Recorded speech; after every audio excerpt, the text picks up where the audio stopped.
Welcome to Marriage and Life Stories once again.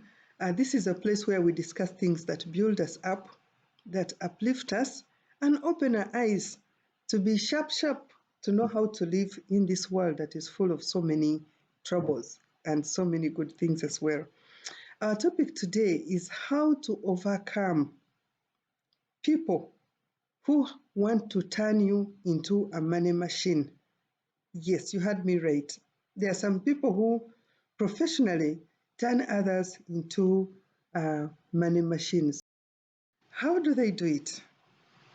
They will approach you, and these are the phrases they use. I don't want to stress you, but then you know money is coming. The asking for money is coming. Or they will come like, I'm expecting some money next week. Then you know they are going to ask to lend. Or I feel so bad that I'm asking you for this money. Then you know they want the money. Let me ask you first. Before you came to this function, maybe you have come to church and now you're saying you don't have transport back. Or you went for a function, a party, a wedding, and now you want transport back. Or you're going for a wedding and you feel you must borrow money to buy a dress. I met one of my friends who told me they had invited this lady for a function and she was borrowing 800,000 to buy a dress. You know, she was like, lend me 800,000. I've been paying for my dress. The balance is 800,000 and I must attend this government function. Really?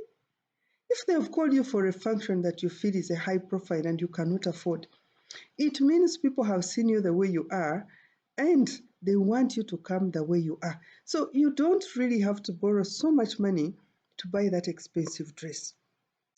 Now, let me tell you one secret about these people who turn themselves into professional beggars.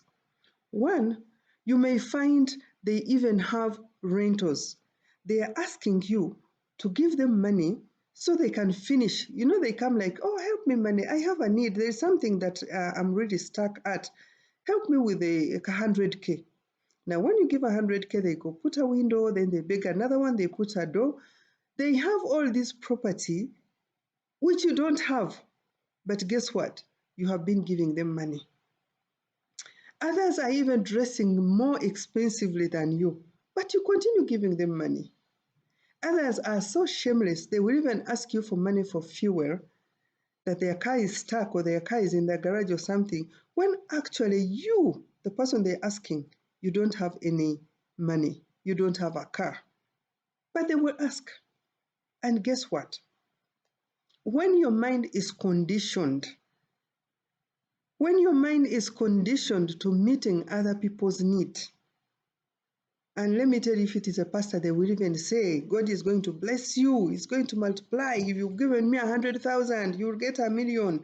In the next how many days, you will come up with 5 million. They condition your mind to release with a false faith, with a false hope. Now, before we dig deeper into this topic, please subscribe if it is your first time or if you have not subscribed before. Like this video, for that is the only way that I can grow. And if this video is good, kindly share it with other people so that it can help them. Let's go back. So the false hope they give you that if you have given 500, you will get 5 million, or if you've given 5,000, you will get 500,000, enslaves your mind. And so you give even against your will. You give against your conscience. And to the surprise of many, these people that keep asking, they will only show up at your door only when they need money. They never come to visit. They cannot even come to see you just casually and say, oh, I thought about you and I came to visit you. The day they show up, you know. Some of you have know this that I'm talking about. There are people's phone calls that you see and you know this one wants money. This one is going to tell me there's someone sick. This one is going to tell me the child is not going to school. This one is going to tell me they have nothing to eat. You know them. Can they even come and see you? No. They, on a good day, they will never come to see you. And so they make it a habit to exploit you and to praise you when you give, but the day you don't give, my oh my, everything evil and wicked will come your way. If you're sick, they don't show up. If you ask any of them, try it. I have tried to ask some friends who I feel they are in position to help, but the day you need 100,000, they will not give it to you. They will have one excuse or the other, or maybe they commit their money to doing projects. And for you, you keep your money on your account, and so you keep giving and giving and getting frustrated. What is the end result of this money that is solicited from you and eventually a machine? You agree to do a project together at home, then eventually you find you're the one who is funding it, you find you're the one who is funding family budgets, you find you are the one paying for fees for children who are around the home, you find you're the one who has to take care of your parents, others seem not to mind. You are just the one for everything financially. ATM. How can you get out of that situation? How can you cut yourself off from such unsolicited friendships? I have seen the people who have helped me the most in my times of need, they are actually the genuinely people who don't have. I know there is a time when I was stuck, I was doing a project and I reached that level where I was stuck. Someone from the village just came and told me, I thought about you and I have this 100,000, I want to give it to you. Okay, 100,000 was too small for my needs, but I appreciated this person. After all, my support to them has not been in vain. You see, it was someone who didn't have that thought about me because I was quiet. They sensed that something was amiss. And so they came up with 100,000. The ones who are always cheering me for supporting, for the dinners, for the teas, for the gifts, none of them showed up. Some of them I actually asked them for a loan, and none of them showed up. And to me, that was a great lesson because it made me to drop the people who do not, who are of no value to my life. Do I say all people who are of no value are the people who don't have? No. They are people that God has put in our way to support them, to help them, to be that vessel of honor that will help them to meet their needs. And I can gladly say I do that. But there are those who benefit from getting money from other people, but they never at any one time want to contribute when this person has a need. They will come to you, they will remember you when they have a wedding, and they will send you a message. When you have a wedding, they will not show up. Sorry about that. Now, this is how to deal with them. Because if you don't, you will get stressed. When you have a need and they don't come through, you will be depressed. When you need help and they all run away from you. When you're sick and none of them is coming to see you. When your child needs help and none of them can help you. Actually, one of my children met someone who I really thought was very close to me along the way, and this man was driving. The lady was driving, and told one of my children that, here is 1,000. You can get on a taxi and you go. She could not even afford to put them in her car. I was like, this is World Cup. My child came back home and was like, do you know, so and so met me along the way. I was waiting for taxi, stopped, greeted me, and gave me 1,000 to continue. I said you should have told them, no, you don't need that money. You have enough for the cup. But she didn't. She's such a gentle lady. Well, this is how to deal with such people who keep begging from you, exploiting from you, whether they are family, whether they are friends, whether they are church members. This is how to deal with them. Number one,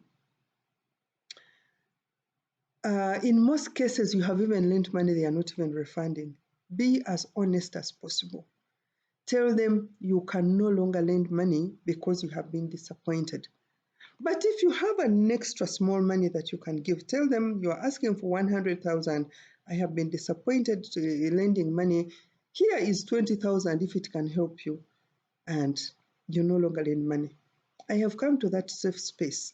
You want to borrow money from me? No, I cannot. I cannot, because I have had issues. I have lost friends. I have been disappointed. I have had to doubt people. I have been depressed because of lending money. So I no longer lend money. If you were asking to lend money, if I can afford, I give you little that I have. If I can't afford, I will say no, and proudly no.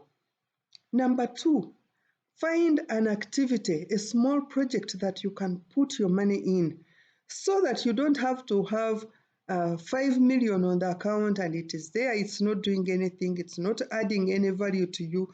And then people who are doing their projects, they come and borrow and then they cannot pay you back. So find something you can do.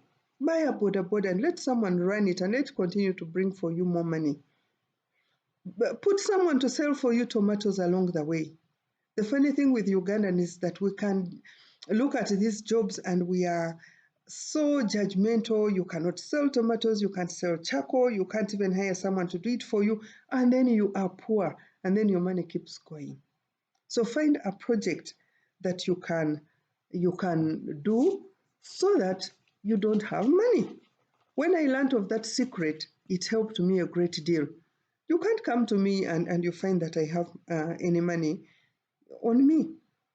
Now, the people also who exploit financially, they will send you text messages. They never have the guts to come and ask you because, one, they are not your friends. Then they know they have not been with you for a long time. So they send a text like, oh, I have not been well. I'm asking if you have some money. Lend me. Ignore that text. Don't respond to it. Just look at it, blue tick it, and move on with your life. They don't have the guts to come and ask. They have not seen you in a long time. Now, the next text that comes, it is money. Ignore it.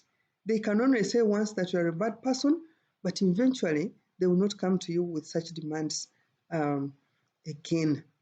They will not. Or if you want to reply, tell them, I am sorry, all my finances are committed. Yes, they are committed. Why are you the one who is always giving and giving and giving? You know, you don't have so much. Your monies are committed. You have yourself to look after. You have your loved ones. If you have a family, you have a family to look after. Where do you get that extra? Except I will encourage you.